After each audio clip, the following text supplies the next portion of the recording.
Bonjour, ça va? Vous allez bien? Très bien. Venez, en avant. Voilà, donc, Installez-vous. d'accord, je me mets... Mettez-vous là, il n'y a pas de problème.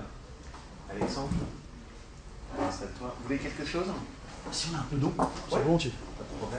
L'idée, c'est d'arriver à amener ces jeunes non diplômés au métier de la finance, de la gestion de patrimoine pour développer un portefeuille.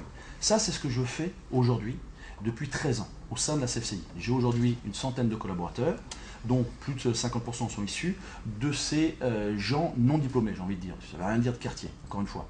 On est en train de doubler l'effectif, on va passer à 200 collaborateurs, je suis présent sur toute la France, et moi-même, la CFCI Associée, la compagnie que j'ai fondée, est numéro 1 aujourd'hui. Nous sommes la première compagnie financière française. C'est la première compagnie financière? Française indépendante.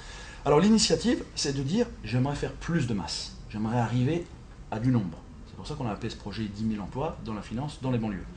Alors pour arriver à faire de la masse, on n'arrive pas fondamentalement aux formations que je donne aujourd'hui. Aujourd'hui, je donne véritablement des formations compliquées, basées sur le fiscal, le successoral. C'est quand même, c'est de la gestion de patrimoine compliquée, ce que je fais.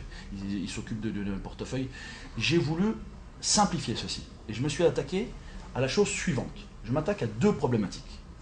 La problématique des retraites par capitalisation dans ces quartiers dits difficiles. On sait très bien que les gens issus de ces quartiers n'ont pas ou peu cotisé, épargné pour la retraite par complémentarité.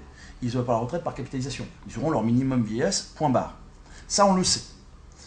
Je dis que on peut très bien créer une épargne, une micro-épargne, une épargne de solidarité, une épargne garantie.